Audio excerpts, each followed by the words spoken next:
Բարև ձեզ, Շանթ Գյումրիի եթերում լրատվության ժամ է, այսօր ապրիլի 14-ն է, երկուշաբթի։ Ապրիլի 13-ին ժամը 22:20-ի սահմաններում Ադրբեջանի զինված ուժերի ստորաբաժանումները կրակ են բացել Սյունիքի մարզի Խնածախ բնակավայրի ուղղությամբ, ինչի հետևանքով վնասվել է գյուղի մշակույթի տունը։ Տուժածներ չկան, այս մասին հաղորդագրություն է տարածել Հայաստանի պաշտպանության նախարարությունը։ Ադրբեջանական կողմին կոչ են անում հետաքննել Խնածախի մշակույթի տան գնդակոծման փաստը եւ հանդես գալ հրապարակային պարզաբանումներով, ասված է Հայաստանի պաշտպանության նախարարության հաղորդագրությունում։ Հիշեցնենք, որ Հայաստանի վարչապետի աշխատակազմն առաջարկել է հրադադարի ռեժիմի խախտման դեպքերի եւ այդ մասին տեղեկությունների հետաքննության Հայաստան-Ադրբեջան համատեղ մեխանիզմ ստեղծել, ինչին մինչև օրս Ադրբեջանը չի արձագանքել։ Ֆրանսիայի արտաքին գործերի նախարար Ժան-Նոել Բարոն Լյուքսեմբուրգում Եվրոպայի արտաքին գործերի նախարարների հանդիպման մեկնարկին հանդես է եկել հայտարարությամբ, այս մասին սոցցանցում գրել է Հայաստանում Ֆրանսիայի դեսպան Օլիվիե դը Կոնտինին։ Ինչ վերաբերում է Ադրբեջանին, ապա ես շատ մտահոգված եմ սահմանին աճող լարվածությամբ, հուսով եմ, որ այնտեղ տեղակայված եվրոպական առաքելությունը կընդլայնվի, որպեսզի կարողանա վերահսկել եւ զսպել այդ լարվածությունը։ Այժմ պետք է խաղաղության պայմանագիր ստորագրել, իսկ ապօրինի պահվող անձինք գերիները պետք է ազատ արձակվեն, նշել է նախարարը։ Հայաստանի արտաքին գործերի նախարարության մոտ ակցիա են արել Արցախից բռնի տեղահանվածները։ Արցախի հարցը փակված չէ, սա է եղել տեղահանված արցախցիների ուղերձը։ Նրանք արտաքին գործերի նախարարությունից պահանջում էին Արցախի հարցը փակված համարելու հիմնավորումներ գտնելու փոխարեն օգտագործել ձեռքի տակ եղած փաստերը արցախահայերի վերադարձի հարցը բարձրացնելու համար։ Արցախցիների իրավունքի խորհուրդը 11 պահանջ է ներկայացրել արտաքին գործերի նախարարությանը։ Հիմնական պահանջներից է դիմել ՄԱԿ-ին, Եվրախորհրդին եւ ԵԱԿ-ին ստեղծելու միջազգային մեխանիզմներ Արցախի ժողովրդի անվտանգ վերադարձի ապահովման համար, հաստատել միջազգային դիտորդների մասնակցությունը Բաքվում ընթացող հայ գերիների դատավարություններին, հայ գերիների ազատումն ամրագրել որպես պարտադիր պայման Ադրբեջանի հետ պայմանագրերի ստորագրման համար։ Ակցիայի մասնակիցների բողոքը շարունակվել է Հայաստանի գլխավոր դատախազության դիմաց։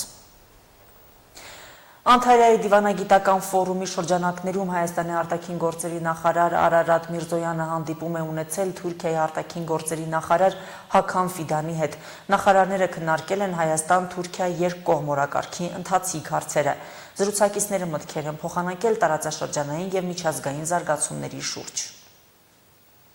Ապրիլի 11-ից 13-ը Անտալիայի դիվանագիտական համաժողովի շրջանակում Հայաստանի արտաքին գործերի նախարար Արարատ Միրզոյանը հարցազրույց է տվել Civilnet-ին։ Լրագրողը նշել է, սա Հայաստանի եւ Ադրբեջանի արտգործնախարարների առաջին հանդիպումն էր խաղաղության պայմանագրի տեքստի համաձայնեցումից հետո, եւ Արարատ Միրզոյանից հետաքրքրվել, արդյոք քննարկվել է պայմանագրի ստորագրման հարցը։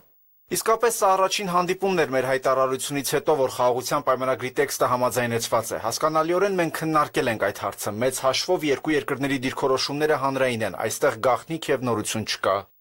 Միրզոյանի փոխանցմամբ Հայաստանի մոտեցումն այն է, որ չկա եւ չի կարող լինել այնպիսի պայմանագիր, որը կհասցեագրի բոլոր հնարավոր հարցերը։ Նա ասել է, որ խաղաղության եւ հարաբերությունների հաստատման պայմանագրի ստորագրումը, վավերացումն ու ուժի մեջ մտնելը հարաբերությունների ընդհանուր կարգավորման ու կառուցման միայն սկիզբն է լինելու։ Մանավանդ, որ այդ պայմանագրում մենք ունենք կետ, համաձայն որի պետք է ստեղծվի երկկողմ հանձնաժողով պայմանագրի իրականացումը մշտադիտարկելու, խնդիրները մեկնաբանելու, լուծումներ գտնելու համար։ Իսկ խնդիրներ վստահաբար կծագեն, որոշակի շրջան կպահանջվի համատեղ աշխատելու, որպեսզի բոլոր լուծումները գտնվեն։ Ուստի մեր մոտեցումը սա է՝ անմիջապես ձեռնամուխ լինել ստորագրմանն ու վավերացմանը եւ հետո ընթացքում փորձել լուծել մնացած հարցերը։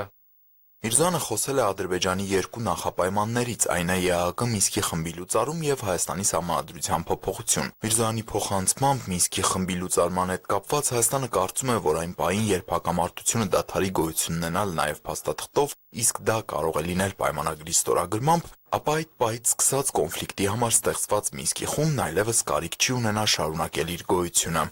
Մենք պատրաստ ենք միաժամանակ այդ երկու գործողությունն իրականացնել, այն է ստորագրել պայմանագիրն ու միասին հանդես գալ նախաձեռնությամբ դադարեցնելու Մինսկի խմբի գործունեությունը, դիմելով ԵԱՀԿ մյուս գործընկերներին, քարտուղարությանը եւ անդամ երկրներին։ Սահմանադրության հարցով եւս Հայաստանն իր դիրքորոշումը բազմիցս նշել է արտգործնախարարի խոսքով, նախ մենք համոզված ենք, որ մեր սահմանադրության մեջ չկա Ադրբեջանի նկատմամբ տարածքային պահանջ, ավելին խնդիր կա Ադրբեջանի սահմանադրության մեջ։ Այն է հղում իրենց անկախության ակտին, որը պարունակում է տարածքային հավակնություն Հայաստանի նկատմամբ։ Բացի այդ, պետք է նշել, որ հարցը լուծվում է բուն խաղաղության պայմանագրի ստորագրմամբ։ Պայմանագրով ճանաչում ենք միմյանց տարածքային ամբողջականությունն այն սահմաններով, որոնք գոյություն են ունեցել Խորհրդային Միության փլուզման պահին։ Վավերացման գործընթացում Հայաստանը դիմելու է իր սահմանադրական դատարանին եւ եթե վերջինս գտնի, որ այդ պայմանագիրը համապատասխանում է սահմանադրությանը, կստացվի, որ հարցը լուծված է, համոզմունք է հայտնել Արարատ Միրզոյանը։ Եթե տեսականորեն սահմանադրական դատարանը այլ բան գտնի, դա կլինի այլ իրավիճակ, կնստենք, կհասկանանք ինչպես շարունակել։ Իհարկե ես չեմ կարող որոշել սահմանադրական դատարանի փոխարեն, բայց ես կարող եմ ենթադրել, որ սահմանադրական դատարանի որոշումը կլինի դրական, ելնելով նրա այն որոշումից, որը կայացվեց նախորդ տարվա սեպտեմբերին համանման փաստաթղթի քննարկման ժամանակ։ Ասել, որ ստացվել է առաջընթաց գրանցել, այս հարցում համոզել միմյանց փոխել դիրքորոշումներ կլինի մեծ չափազանցություն, նշել է Հայաստանի արտաքին գերատեսչության ղեկավարը, ում կարծիքով խոսակցությունը պետք է շարունակել։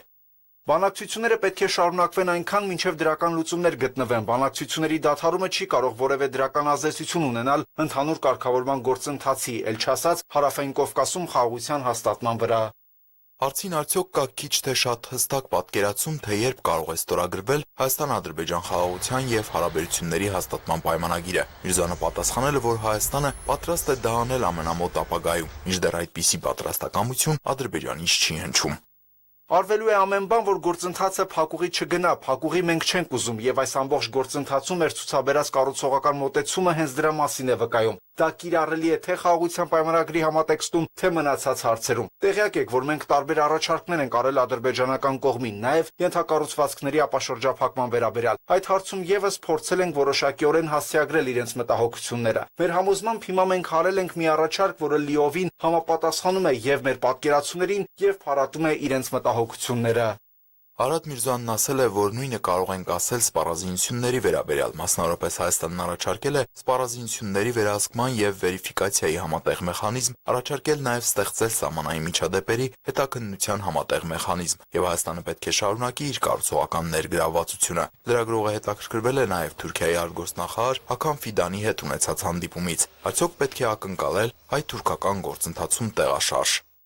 Կարող եմ ասել, որ իրականում այստեղ ավելի լայն ըմբռնում կա։ Ես ներկայացնեմ իրականությունը, դատողություն ինքներդ արեք, առաջընթաց կա թե չկա։ Մենք ունենք որոշ համաձայնություններ, որոնք արդեն իսկ իրականացվել են, կան համաձայնություններ, որ դեռ չեն իրականացվել։ Որպես օրինակ Միրզոյանը նշել է, որ օդային տարածքի օգտագործման հարցը գոնե այս պահին ըստ էության համարվել է լուծված, համատեղ դիտարկվել է Մարգարա-Ալիջան սահմանային ենթակառուցվածքների վիճակը։ Հայկական կողմը նաև աշխատանքներ է իրականացրել այնտեղ ենթակառուցվածքների արդիականացման ուղղությամբ։ Մենք համատեղ աշխատանքներ ենք տարել, ուսումնասիրություններ ենք իրականացրել Գյումրի-Կարս երկաթուղային անցման այլ ենթակառուցվածքների վիճակի եւ գնահատման առումով։ Մենք որոշում ունենք եւ ընդամենը օրեր առաջ տարբեր գերատեսչություններից մասնագետներ են հանդիպել Անիի պատմական կամրջի վերականգնման աշխատանքների շրջանակում եւ այլն։ Միրզոյանն ասել է, որ Հայաստան-Ադրբեջան կարգավորման գործընթացը Հայաստան-Թուրքիա, եթե ոչ երկկողմ օրակարգի, ապա խոսակցության շփումների մաս է։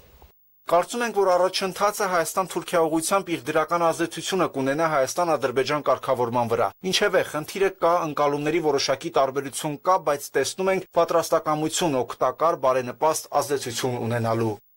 Անտալիայի դիվանագիտական համաժողովի շրջանակում Հայաստանի արտգործնախարար Արարատ Միրզոյանը հարցազրույց է տվել նաև Թուրքիայում գործող լրատվամիջոցներին։ Տիգրան Հովակիմյան, Հորիզոն։ Վաշինգտոնում գերակշռում է Ուկրաինայի պատերազմի վերաբերյալ Ռուսաստանի տեսակետը։ Միացյալ Նահանգների քաղաքական ղեկավարությունը լսում է Ուկրաինայի պատերազմի իրադարձությունների ռուսական մեկնաբանությունը։ Հայտարարել է Ուկրաինայի նախագահը ամերիկյան CBS հեռուստաալիքի հետ հարցազրույցում։ Նա կոչ է արել նախագահ Դոնալդ Թրամփին անձամբ այցելել պատերազմից տուժած երկիր։ Սխալ է համարել Միացյալ Նահանգների չեզոք դիրքորոշումը։ Ռուս-ուկրաինական պատերազմի թեմային է անդրադառնում միջազգային դրահոսը։ Ռուսական զորքերը 3 հարվածներ են հասցրել Ուկրաինայի Սումի քաղաքի կենտրոնին։ Ուկրաինայի արտակարգ իրավիճակների պետական ծառայության թարմացված տվյալների համաձայն զոհվել է 34 մարդ, այդ թվում 2 երեխա, 119 վիրավորվել են, այդ թվում 15 երեխա։ Ուկրաինայի ներքին գործերի նախարար Իգոր Կլիմենկոն հայտնել է, որ ռուսները Սումիին հարվածել են 2 բալիստիկ հրթիռով։ Ռուսաստանի իշխանությունները չեն մեկնաբանել Սումիի հրետակոծությունը։ Ինչպես հաղորդում է BBC, ուկրաինական ծառայությունը ռուսական զինված ուժերը հարվածել են Սումիի պետական համալսարանի կոնգրեսի կենտրոնին, որտեղ հաճախ դասեր են անցկացնում երեխաները։ Ռուսական զորքերի կողմից Սումին հասցված հարվածը դատապարտել են Եվրամիությունը, Ամերիկայի Միացյալ Նահանգները, Բրիտանիան, Ֆրանսիան եւ Գերմանիան։ Եվրամիության դիվանագիտության ղեկավար Կայա Կալասը X-ի իր միկրոբլոգում գրել է. Սիրտս կտոր է լինում Սումիի կադրերից, երբ բնակիչները հավաքվել էին Ծաղկազարդի տոնին, իսկ նրանց դիմավորեցին ռուսաստանյան հրթիռները։ Սա սարսափելի օրինակ է այն բանի, որ Ռուսաստանը ուժեղացնում է գրողները, մինչդեռ Ուկրաինան ընդունել է անվերապահ զինադադարը։ Իմ մտքերն այսօր ուկրաինացի ժողովրդի հետ են։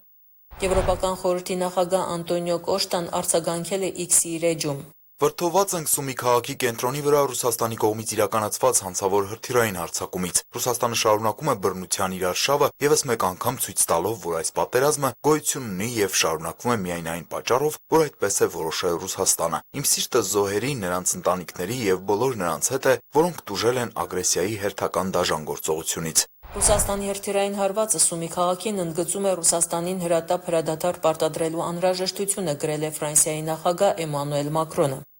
Բոլորը գիտեն, որ միայն Ռուսաստանն է ցանկանում այս պատերազմը, անհրաժեշտ են վճռական միջոցներ, որպեսզի ստիպեն Ռուսաստանին դադարեցնել կրակը։ Մեծ Բրիտանիայի վարչապետ Քիր Սթարմերը դատապարտել է ռուսական հարձակումը Սումիի վրա եւ այն անվանել սարսափելի։ Նախագահ Զելենսկին ցույց է տվել իր հավատարմությունը խաղաղությանը եւ այժմ նախագահ Պուտինը պետք է համաձայնի ամբողջական եւ անհապաղ զինադադարի, առանց որևէ պայմանի, ինչպես դա արեց Ուկրաինան։ Ուկրաինայի եւ Ռուսաստանի հարցերով ԱՄՆ նախագահի հատուկ բանագնաց Քիթ Քելոգը սոցիալական ցանցերում գրել է, որ ռուսական հարվածը Սումիին անցնում է պարկեշտության բոլոր սահմանները։ Նա նաև հավելել է, որ բալիստիկ հրթիռներով հարվածներ հասցնելը սխալ է։ Ահա թե ինչու նախագահ Թրամփն այդքան ջանասիրաբար աշխատում է այս պատերազմը վերջ դնելու համար, ասել է նա։ Կատարվածը դատապարտել է նաև Գերմանիայի կանցլերի պաշտոնակատար Օլաֆ Շոլցը։ Սումիի կադրերը սարսափելի են, մեր մտքերը զոհերի եւ վիրավորների ընտանիքների հետ են։ Գերմանիան ամենախիստ կերպով դատապարտում է այս բարբարոսական հարձակումը։ Ռուսաստանի նման հարձակումները ցույց են տալիս, թե ինչպիսին է Ռուսաստանի ենթադրյալ պատրաստակամությունը խաղաղության համար։ Իդեպ պարզ է դարձել, որ Ռուսաստանի եւ Ուկրաինայի միջև առաջին ուղիղ բանակցությունները տեղի կունենան ապրիլի 15-ից 16-ը Անկարայում, հայտնել է CNN թուրքը, վկայակոչելով Թուրքիայի պաշտպանության նախարարությանը։ Երկրները կբանակցեն Սևծովում նավագնացության անվտանգության շուրջ։ Իրանի միջուկային ծրագրի եւ տարածաշրջանային լարվածության թուլացման շուրջ Օմանի մայրաքաղաք Մուսկատում ապրիլի 12-ին տեղի ունեցած Իրան-ԱՄՆ բանակցությունները կայացել են կառուցողական մթնոլորտում։ Բանակցությունների ավարտին Իրանի արտգործնախարար Աբբաս Արաղչին եւ ԱՄՆ հատուկ բանագնաց Սթիվ Վիտկոֆը Օմանի արտգործնախարարի ներկայությամբ ունեցել են կարճ ճեպազրույց։ Սա առաջին բարձր մակարդակի դիվանագիտական շփում էր Դոնալդ Թրամփի նախագահ ընտրվելուց հետո եւ կարող է դառնալ կարևոր քայլ Իրանի ու ԱՄՆ-ի միջև երկարամյա լարվածության թուլացման ուղղությամբ։ Բանակցությունների օրակարգը ներառել է ոչ միայն Իրանի միջուկային ծրագիրը, այլև ԱՄՆ-ում պահվող իրանցի բանտարկյալների ազատ արձակման, պատժամիջոցների մեղմացման, ինչպես նաև տարածաշրջանային լարվածության նվազեցման հնարավորությունները։ Արաղչին ընդգծել է, որ իրենք պատրաստ են համաձայնության, սակայն այն պետք է հիմնված լինի փոխադարձ հարգանքի եւ հավասարակշռված պարտավորությունների վրա։ ԱՄՆ-Իրան բանակցությունների երկրորդ փուլը նույն մակարդակով կանցկացվեն ապրիլի 19-ին Հռոմում։ Իսրայելը օդային հարվածով ոչնչացրել է Ալ-Ահլի բապտիստական հիվանդանոցի մի մասը, որը Գազայի վերջին լիարժեք գործող հիվանդանոցն էր, հաղորդում է BBC-ն։ Հարվածի հետևանքով փլուզվել են հիվանդանոցի վերակենդանացման եւ վիրաբուժական բաժանմունքները։ Իսրայելի պաշտպանության բանակը հայտարարել է, որ հարվածը հասցրել հիվանդանոցին, քանի որ այնտեղ գտնվում էր Համասի կողմից օգտագործվող հրամանատարության եւ կառավարման կենտրոնը։ Ըստ Գազայի քաղաքացիական օգնության գործակալության տուժածներ չկան։ Այնուամենայնիվ մեկ երեխա, ով նախկինում գլխի վնասվածք է ստացել, մահացել է հապճեպ տարհանման հետևանքով, հայտնել է Երուսաղեմի եպիսկոպոսական թեմը։ Թրամփի վարչակազմի կողմից սահմանված էլեկտրոնիկայի, մասնավորապես սմարթֆոնների, այֆոնների եւ այլ հաշվողական սարքերի բարձր սակագներից ազատելու որոշումը միայն ժամանակավոր միջոց է։ Այս ապրանքների համար կգործեն առանձին սակագներ։ ABC News-ի եթերում հայտարարել է ԱՄՆ առևտրի նախարար Հովարդ Լուտնիկը։ Ազգային անվտանգության համար կարևոր որոշ ապրանքների մաքսատուրքերը կսահմանվեն առաջիկա ամիսներին, ասել է Լուտնիկը, հավելելով, որ միջոցները սակարկելի չեն։ Ալաղալաչյան, Հորիզոն։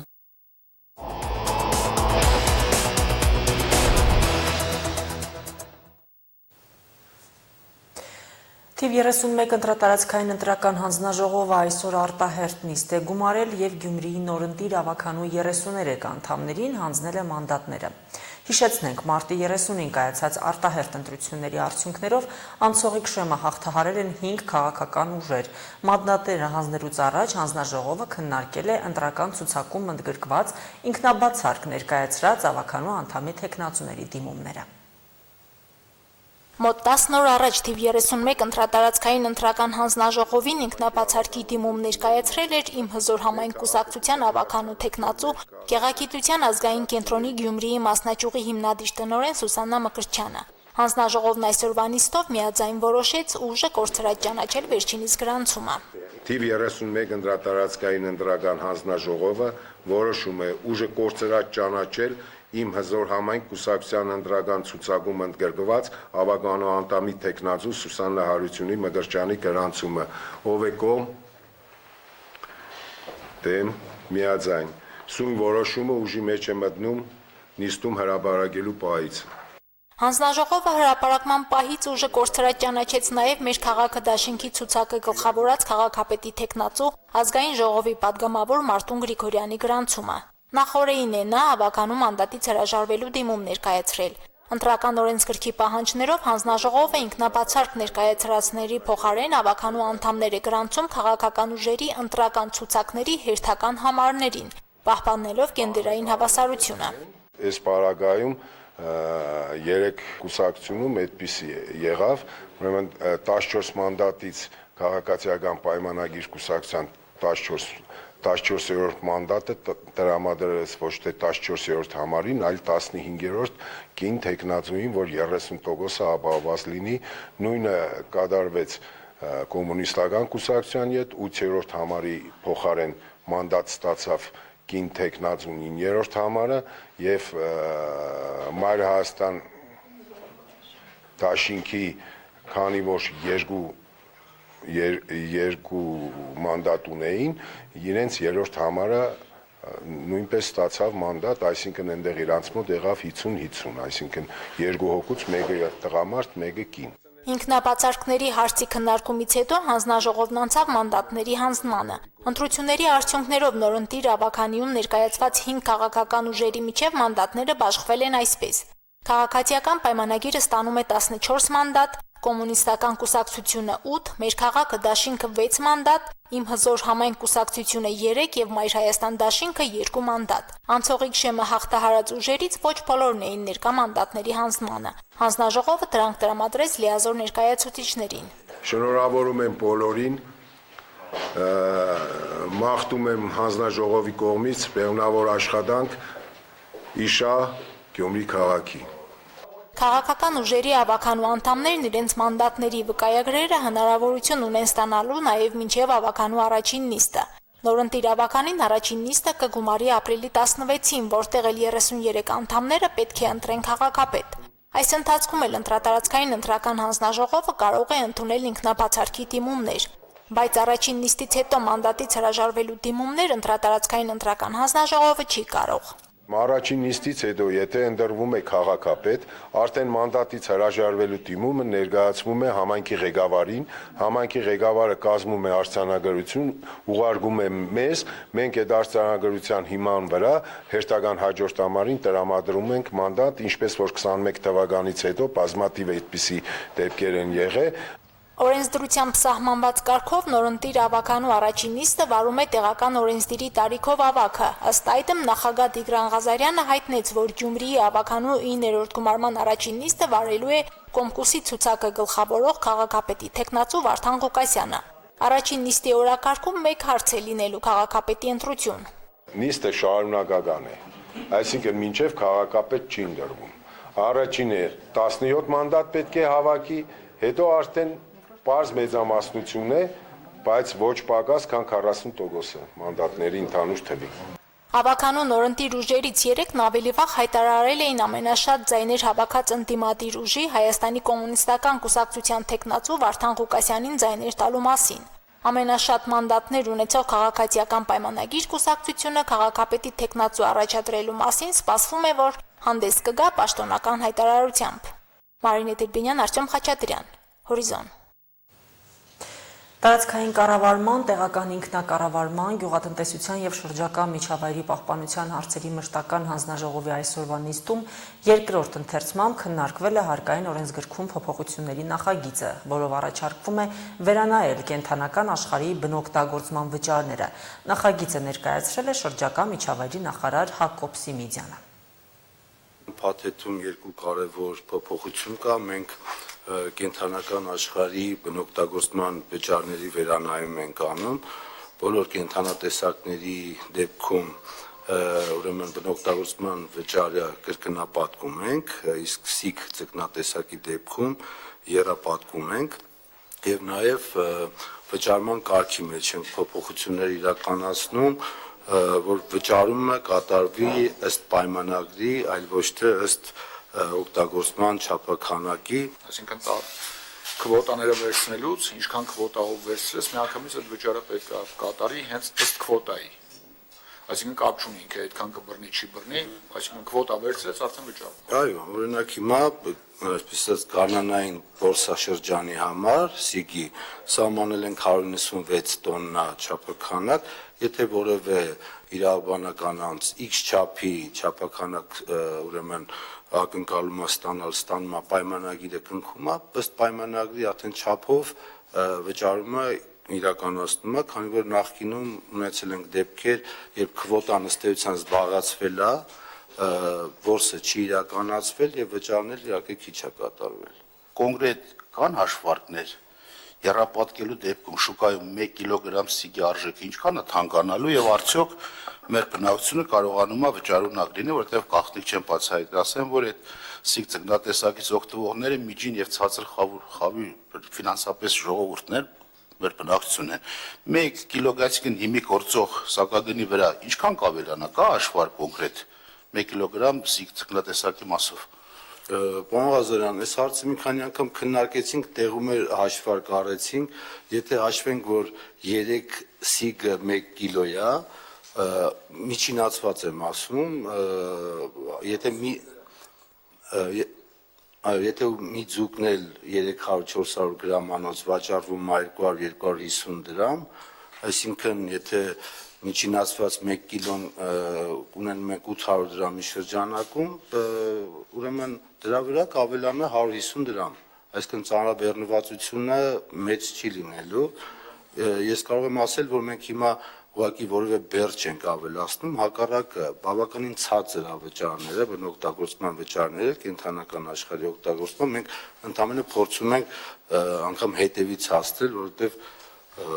կարծում ենք, որ շատ վաղուց է այս սակագները սահմանվել եւ վերանայման անհրաժեշտություն կա։ Եվ եղանակի մասին, Շիրակի մարզի լեռնային շրջաններում ձյուն է տեղացել, գարնան կեսին ձյան տեղումները դեռ կշարունակվեն։ Ակտիվ ցիկլոնի ներթափանցման պայմանավորված ապրիլի 14-ի երեկոյան ժամերից 15-ին, 16-ին հանրապետության ողջ տարածքում սպասվում են տեղումներ։ Շիրակում, Լոռիում, Տավուշի նախալեռներում, Արագածոտնի, Կոտայքի եւ Վայոց ձորի լեռնային շրջաններում, Գեղարքունիքում, Սյունիքի լեռնային եւ նախալեռնային գոտիներում կդիտվեն ձյան առատ տեղումներ։ Առանձին լեռնային մարզերում ձյան ծածկը կարող է հասնել 30-ից 40 սանտիմետր եւ ավելի։ Հանրապետության հովտային եւ նախալեռնային գոտում, որտեղ առկա է պտղատուների ծաղկում, ցրտահարություններ չեն սպասվում։ Ապրիլի 17-ից 19 տեղումները ժամանակավորապես կդադարեն, իսկ օդի ջերմաստիճանը բոլոր մարզերում աստիճանաբար կբարձրանա 10-ից 12 աստիճանով։ Այս ժամի լրահոսը եւս սպառված է, նորությունների սպասեք մեր հաջորդ թողարկումներում։